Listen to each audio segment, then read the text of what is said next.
নমস্কার বন্ধুরা, আজকের ইনফোএজ মানে নকরি তাদের কোয়ার্টার ওয়ান রেজাল্ট পাবলিশ করে দিয়েছে। চলো দেখে নেওয়া যাক।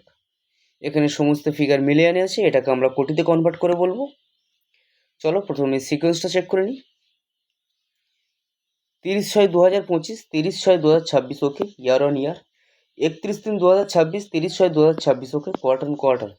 চলো কোম্পানির রেভিনিউটা দেখে নেওয়া যাক।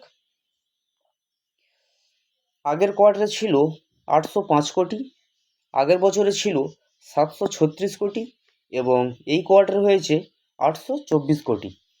এখানে বছরের সঙ্গে বছর তুলনা করলে দেখা যাচ্ছে কোম্পানি প্রায় 12 থেকে 13% মতন জাম্প দেখিয়েছে এবং কোয়ার্টার অন কোয়ার্টার তুলনা করলে দেখা যাচ্ছে কোম্পানি প্রায় বলা চলে 3%-এর আশপাশে জাম্প দেখিয়েছে। ঠিক আছে, চলো কোম্পানির টোটাল খরচাটা আমরা দেখে নেব।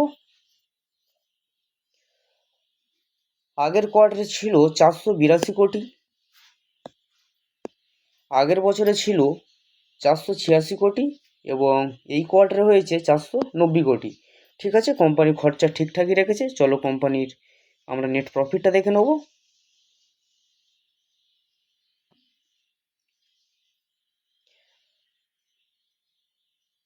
আগের কোয়ার্টারে ছিল 309 কোটি, আগের বছরে ছিল 259 কোটি এবং এই কোয়ার্টারে হয়েছে 245 কোটি।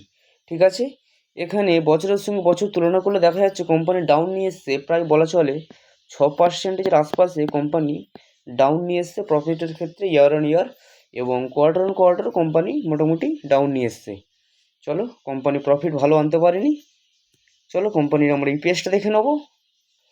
আগের কোয়ার্টারে ছিল 4 টাকা 77 পয়সা, আগের বছরে ছিল 4 টাকা 1 পয়সা এবং এই কোয়ার্টার হয়েছে 3 টাকা 79 পয়সা। ঠিক আছে, ইনফোএজের রেজাল্ট আমরা মোটামুটি দেখে নিলাম। তো কোম্পানি আমার মনে হয় অতটাও ভালো রেজাল্ট আনতে পারেনি, তবে দেখা যাক মার্কেটে এই শেয়ারটির প্রতি কেমন রিয়াকশান দেয়। যদি ভিডিওটি ভালো লাগে তাহলে অবশ্যই লাইক করবেন এবং আর আপডেট পেতে আমাদের সঙ্গে থাকবেন। ধন্যবাদ।